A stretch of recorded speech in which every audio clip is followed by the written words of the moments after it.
बताया हमें ये गया था कि जनाब नए पाकिस्तान के अंदर दूध की नहरें बह रही होंगी, हर तरफ आबशार होगी, हर घर के अंदर खुशी की हरियाली।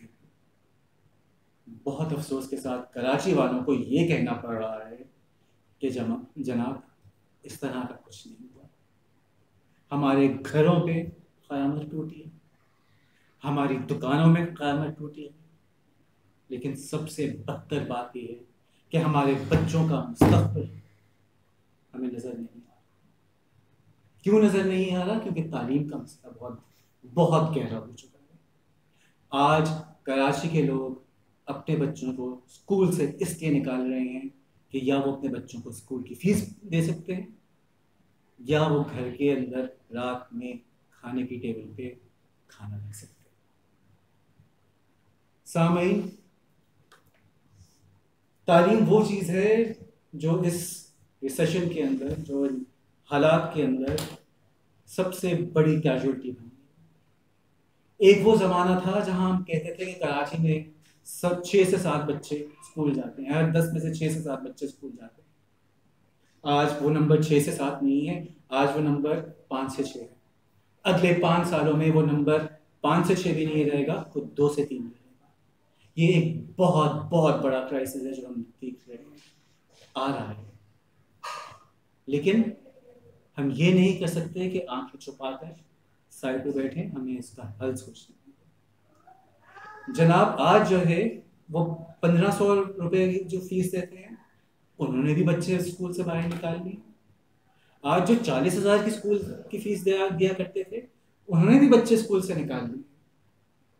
कराची की टॉप यूनिवर्सिटी IBA, उसकी माहाना की फीस 2.5 लाख रुपए।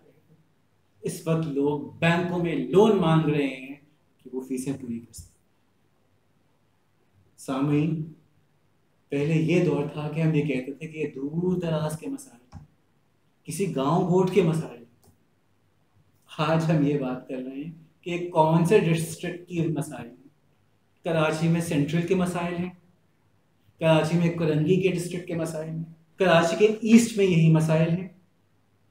ये कराची का मसला, पाकिस्तान के सबसे बड़े शहर का मसला है, किसी गांव गोट का मसला है।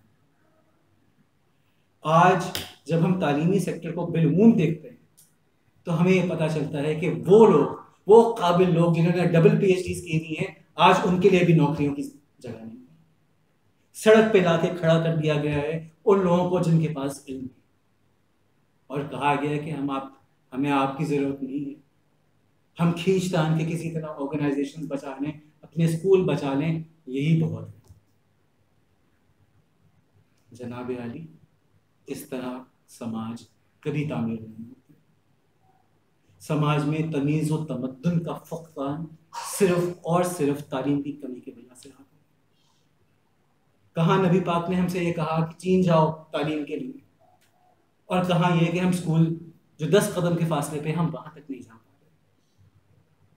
ये सोचने की बात। कराची यूनिवर्सिटी में कुछ नौकरियां आई थी, प्रोफेसर्स की नौकरियां आई, लेकिन जब आप कराची यूनिवर्सिटी जाकर वहां खड़े हो तो आपको पता चला कि मर्दों की कतार बहुत लंबी, लेकिन उससे लंबी शायद औरतों की कतार। मर्दों की कतार में वो लड़के जो अभी ग्रेजुएट किए हैं वो भी मौजूद, और वो प्रोफेसर जिनके 20-30 साल का एक्सपीरियंस है वो भी मौजूद। औरतों के कतार में वो औरतें भी हैं जो अभी ग्रेजुएट की हैं, और वो औरतें भी हैं जिनकी 20-20 साल का तजुर्बा है। किसी के पास नौकरी नहीं।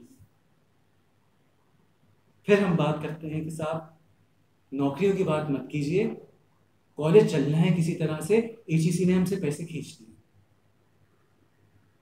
जनाब आली, HEC हो या ना हो, तालीम तो गई गटर में। क्या कर रहे हैं आज हमारे तालीम याफ्ता नौजवान? जरा सोचिए। जिन लोगों के पास दुकानें थी, उनकी दुकानें मस्मार की गई। जिन लोगों के पास रहने के लिए एक छत थी, उनकी छतें तबाह की गई। ये साजिश है, ये साजिश के अलावा कुछ नहीं है। समाज को इस तरह तोड़ा जाए कि वहां पे सिर्फ और सिर्फ जहालत पैदा। डिलीवर डॉट कराची के थ्रू हम ये कोशिश कर रहे हैं कि ये अंदाज़ा लगाएं सबसे पहले कि आज कितने बच्चे बाहर हैं स्कूल से, आज कितने बच्चों को और कितने ख़ानदानों को हेल्प की ज़रूरत है तालीम के हवाले से। हमारे पास बहुत से वॉलंटियर्स हैं, PhDs भी हैं, प्रोफेशनल्स भी हैं। हम किसी ना किसी तरह से ये जो गैप आ गया है तालीम का, हम इसको पूरा करना चाहते हैं। हमें आपकी मदद दरकार है। हमें आपसे ये इंफॉर्मेशन चाहिए कि जनाब कौन सा स्कूल बंद हो गया, कौन से ख़ानदानों के में अपने बच्चे बाहर निकाल दिए, चाहे वो सफ़ेद पोश हों या नहीं हो, जैसे भी हों, जिस हाल में भी हों, तालीम हर बच्चे का हक़ है। हमारी कॉन्स्टिट्यूशन गारंटी करती है इस बात को। अगर हुकूमत कुछ नहीं कर सकती, ना करें, हम खुद करेंगे। कराची के नौजवान खुद करेंगे, कराची के लड़के खुद करेंगे, कराची की लड़कियां खुद करेंगी, मर्द खुद करेंगे, औरतें खुद करेंगी। हम अपने बच्चों को अकेला नहीं छोड़ेंगे। हमें आपसे ये मदद दरकार है कि आप हमें बताएं कि किस किस कौन कौन मुश्किल में है, कितनी मुश्किल में है। इस चीज़ को हम डिस्ट्रिक्ट वाइज डिवाइड करेंगे और उसके बाद हमारे पास राय अमल है कि किस तरह से हम बच्चों को तालीम दे सकें। तमाम चीज़ वॉलंटियर बेसिस पे होगी, हर एक की इज्जत नफ्स का ख्याल रख के होगी। तो प्लीज़ प्लीज़ प्लीज़ अपने बच्चों की खातिर, उनके मुस्तक़बिल की खातिर इसमें, इस कॉज में आप शामिल हों। चाहे आप साहिब हैसियत हों, नहीं हों, चाहे आपके पास कोई कारोबार है या नहीं है, हमें इससे किसी चीज़ की परवाह नहीं। हमें परवाह है तो ये है कि हम कहाँ पर स्कूल लगाएंगे। शायद एक बड़ा स्कूल हो, शायद एक इवनिंग स्कूल हो, ये अभी हम तय कर रहे हैं, अपना अलाइनमेंट फाइनलाइज कर रहे हैं। जहाँ सबसे ज़्यादा ज़रूरत होगी हम सबसे पहले वहाँ कदम रखेंगे, वहाँ हेल्प प्रोवाइड करेंगे। लेकिन कराची के बच्चों को हम अकेला नहीं छोड़ सकते। आज अगर हमने कराची के बच्चों की तालीम का बंदोबस्त नहीं किया तो कल कराची और उसका तमाम की तमाम तरक्की सब की सब बर्बाद। आपकी दरकार है, प्लीज़ बराए मेहरबानी इस कॉज में हिस्सा अपना डालिए, जिस तरह से डाल सकते हैं डालिए। टीचर्स के तौर पे डालना चाहते हैं, टीचर्स के तौर पे डालिए। वॉलंटियर्स के तौर पे डालना चाहते हैं, वॉलंटियर्स के तौर पे डालिए। लेकिन हमारे साथ आएँ, इस कारवान में शामिल हों। बहुत शुक्रिया। As things stand, Karachi is a political awful. Karachi has no party who can actually deliver education. Where are we headed? Just where are we headed? Are we headed toward absolute destruction? Is society going to implode? Well, the bad news is that it is imploding unless we, the people of Karachi, don't deliver what is needed.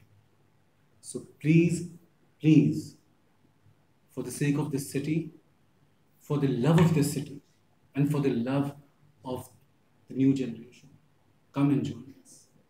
Come and join us and let us solve all of these things together with each other, irrespective of any differences that we might have.